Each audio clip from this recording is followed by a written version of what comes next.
Hello, dear students. In the previous lecture, we have discussed what is momentum, and momentum is depending on the two quantities, mass and velocity. Product of mass and velocity is known as the momentum, in which two things, one is mass and one is velocity, both are important factors.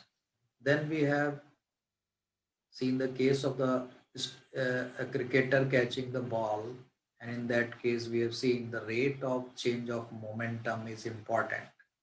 A novice keeps his hand fixed and tries to catch the ball almost instantly, so he gives less time and therefore he hurts his hands.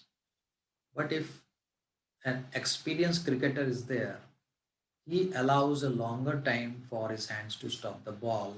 That means he draws his hands backwards in the acts of catching the ball that can be shown in the figure. So he allows more time for the momentum of this ball to become zero.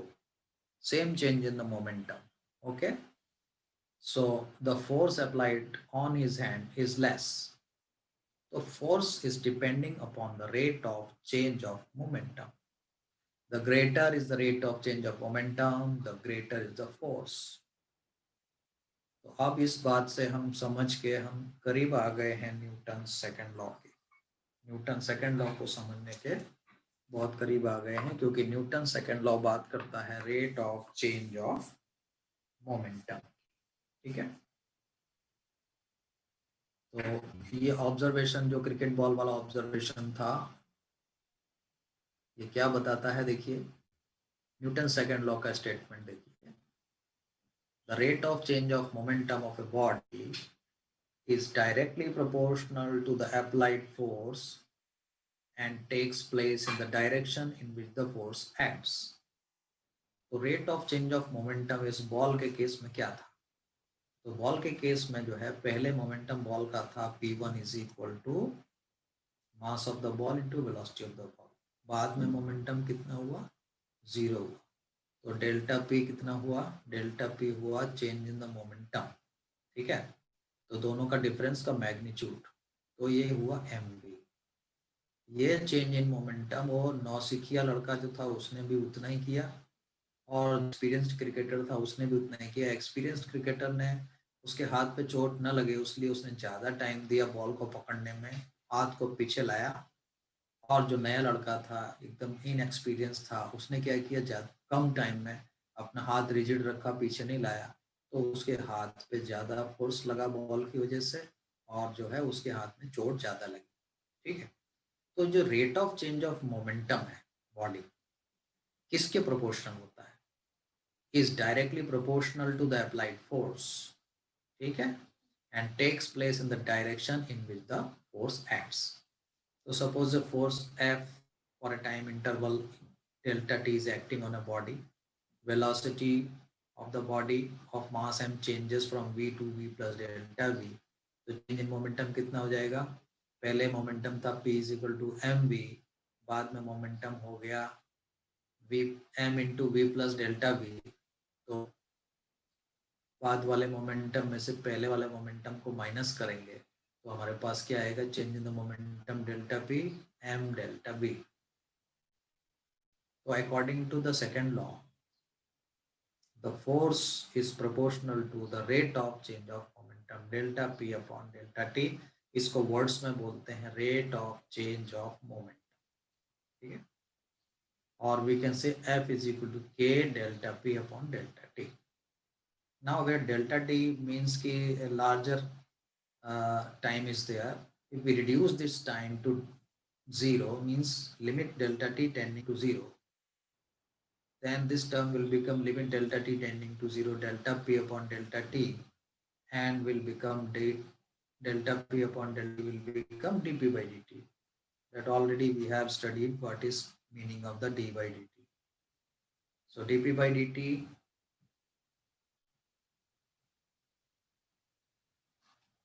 F is equal to K times D P by D T. ये हो गया second law.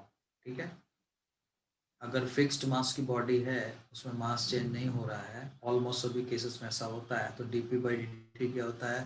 dp by dt जो होता है it is d by dt of mv, p की value रख दिया mv, तो ये m कांस्टेंट है, can be taken out of the differentiation sign, so m into dv by dt, and dv by dt you already know what do we call it, we call it acceleration, ये acceleration है, तो a लिख दिया, तो rate of change of momentum dv by dt is equal to m into a। Second law जो है इसमें k की वैल्यू जो है सिंप्लिसिटी के लिए हम 1 ले लेते हैं यहाँ पे, तो ये हो जाता है क्या, f is equal to m into A, तो ये m इंटू ए क्या हुआ, dp by D T is equal to m into A, ये क्या हो गया, ये हो गया फोर्स, ठीक है। तो सेकेंड लॉ हो जाता है f is equal to dp by D T is equal to m into A, जिसको कि हमने 9th क्लास वगैरह में पढ़ा था, f is equal to m into a second law होता है, नहीं भाई ये सेकेंड लॉ नहीं होता है। सेकेंड लॉ का स्टेटमेंट क्या है, सेकेंड लॉ का स्टेटमेंट है force is equal to dp by dt, ये है सेकेंड लॉ, ठीक है। This is the mathematical statement of the second law of motion. अब इसमें इंपॉर्टेंट बात क्या है, पहली इंपॉर्टेंट बात समझ लेते हैं, एक पहला पॉइंट कि सेकेंड लॉ में अगर फोर्स 0 है, इसका मतलब क्या हुआ, इसका मतलब हुआ कि एक्सेलरेशन 0 है। देखो इसमें f is equal to m into A में, अगर ये 0 है, 0 is equal to m into A, तो मास तो 0 हो नहीं सकता, दो चीज़ों का प्रोडक्ट 0 है तो मास तो 0 होगा नहीं, तो क्या 0 होगा, a 0 होगा, राइट। इसका मतलब है अगर किसी बॉडी पे फोर्स 0 है तो एक्सेलरेशन 0 होगा, ये है इसका कंक्लूजन, ठीक है, ऑब्वियस कंक्लूजन है। दूसरा सेकेंड लॉ एक वेक्टर लॉ है, ठीक है, ये सेकेंड लॉ जो है इक्विवेलेंट टू 3 इक्वेशंस है। Why it is equivalent to 3 equations, देखो इस इक्वेशन में 3 जो है कंपोनेंट इन्वॉल्व होंगे, जैसे कोई भी फोर्स होगा 3 डायमेंशनल फोर्स, 3 डायमेंशनल फोर्स कैसा होगा, उसके 3 कंपोनेंट होंगे, F I plus F Y J plus F Z K, ये आई जे के यूनिट वेक्टर्स हैं, तो इस f का x कंपोनेंट एफ एक्स है, y कंपोनेंट एफ वाई है और z कंपोनेंट एफ जेड है, तो f is equal to m into A. इसी तरह एक्सेलरेशन के 3 कंपोनेंट होंगे, acceleration in 3 dimension will be having 3 component, ax i plus a y j, ठीक है, plus a z k, okay. तो इसका मतलब ये हुआ कि अगर हम f is equal to m into ए लिख रहे हैं तो इसमें 3 चीजें इन्वॉल्व है, F X is equal to M into A X, F Y is equal to M into A Y and F Z is equal to M into A Z. All the 3 components are involve in that equation, ठीक। दूसरी एक important बात समझने वाली है, force is not parallel to the velocity of the body but makes some angle with it. Force जो है velocity के पैरेलल नहीं होता बॉडी के हमेशा, ठीक है, बट थोड़ा एंगल बनाता है उससे, ठीक है। For example motion of A projectile under the vertical gravitational force, vertical gravitational force लग रहा है और एक पत्थर हमने फेंका, प्रोजेक्टाइल फेंका हमने, तो क्या होगा, horizontal component of velocity remains unchanged, horizontal component of velocity unchanged रहता है और vertical component of the velocity change होता रहता है, ठीक है। तो उस पर जो फोर्स लगा है, फोर्स किधर लगा है, ऊपर से नीचे लगा हुआ है, इसलिए वो हॉरिजॉन्टल कंपोनेंट को इफेक्ट नहीं करता है, बराबर।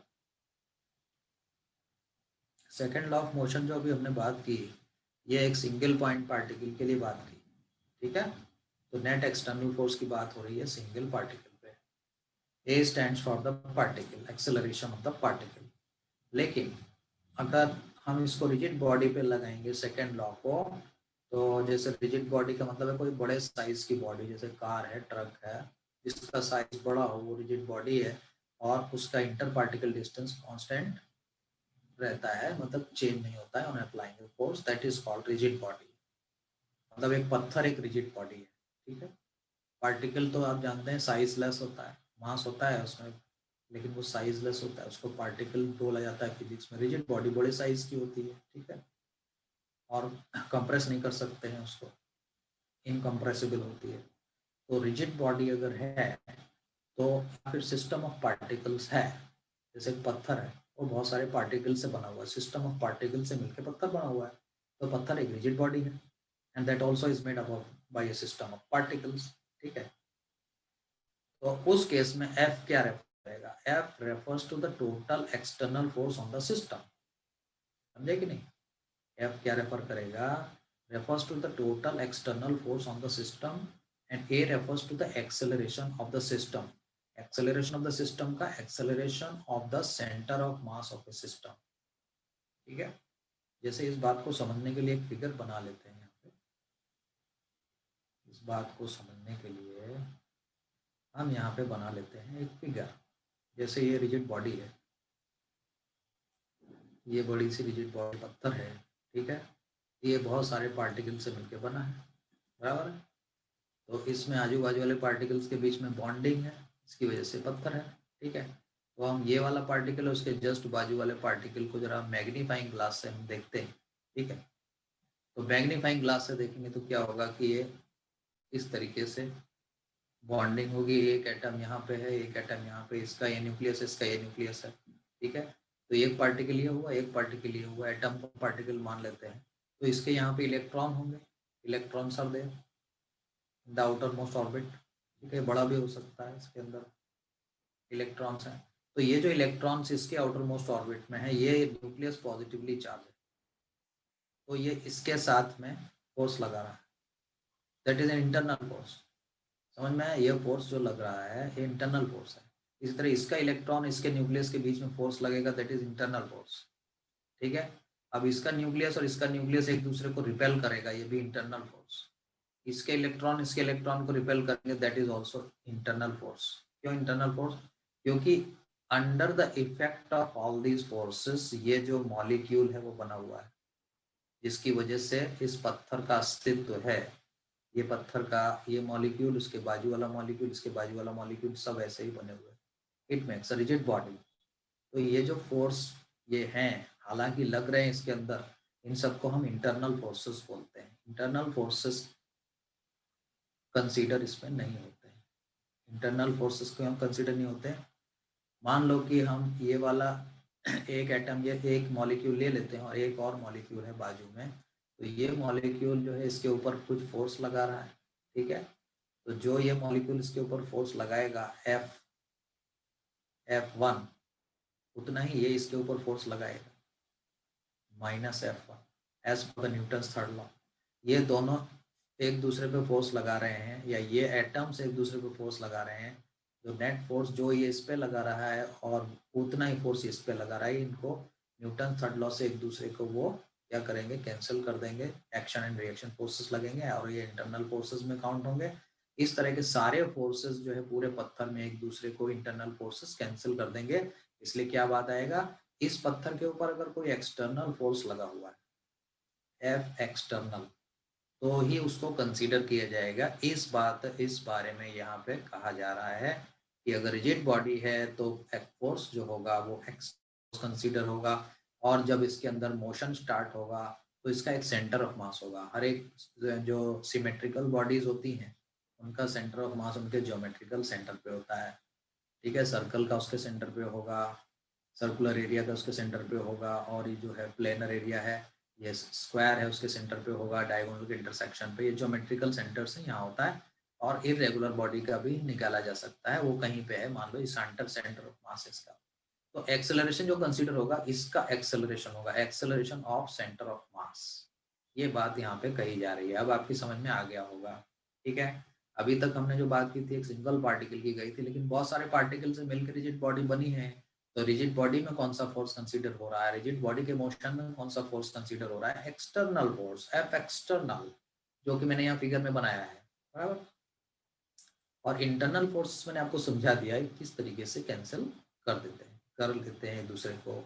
ठीक है, तो any internal forces in the system are not included in F. समझ में आ गई अब तो बात। और ओनली एक्सटर्नल फोर्स जो बाहर से लगाया गया है वही कंसीडर किया जाएगा। और एक्सेलरेशन किसका होगा, acceleration of the centre of mass of the system. Of rigid body, ठीक है, और of the system of particles, ठीक है। और एक पॉइंट क्या है सेकेंड लॉ ऑफ मोशन के बारे में, the force F at a point in space means location of the particle बता रहा है, force F at a point in space at a certain instant of time is related to acceleration at that point at that instant, उसी वक्त उस जगह पे depend करता है। एक्सेलरेशन जो होता है उस स्पेस में उस पॉइंट पे एक्सेलरेशन होता है, क्योंकि एक्सेलरेशन तो बदल जाएगा थोड़े टाइम के बाद, ठीक है, फोर्स बदल जाएगा इसलिए। तो acceleration here and now is determined by the force here and now, not by the history of the motion of the particle. Acceleration here and now is determined by the force here, ठीक है। तो ये हमारे second law के कुछ important conclusions हो गए बच्चों। Now let us see an example, example 5.2। A bullet of mass 0.04 kg moving with the speed of 90 meter per second enters a heavy wooden block and is stopped after a distance of 60 centimeter। मैंने ये figure बनाया, देखो ये bullet है, ये wooden block है, wooden block में bullet उसी अंदर और यहाँ 60 सेंटीमीटर जाके रुक गई, उसकी वेलोसिटी 0 हो गई, ठीक है। 90 मीटर पर सेकंड से बुलेट एंटर होती है, ठीक है। यू कितना है, यू 90 मीटर पर सेकंड है, 60 सेंटीमीटर में रुक जाती है। What is the average resistance force, resistive force पूछा है कितना लगाया इस वुडन ब्लॉक में, ठीक है। तो रेजिस्टिव फोर्स कितना होगा, वी स्क्वायर, देखो यहाँ पे इक्वेशन ऑफ मोशन लगा दो, यहाँ वेलोसिटी 0 है, यहाँ वेलोसिटी है 90 और ये जो है यहाँ पे 90 है, मतलब जस्ट बिफोर दैट यहाँ 90 होगी, ठीक है। तो यहाँ पे 60 सेंटीमीटर चला है, V square minus U square is equal to 2as, ठीक है। तो यहाँ पे क्या हुआ, तो फाइनल वेलोसिटी 0 हो गई, 0 square minus U square is equal to कितना हुआ 2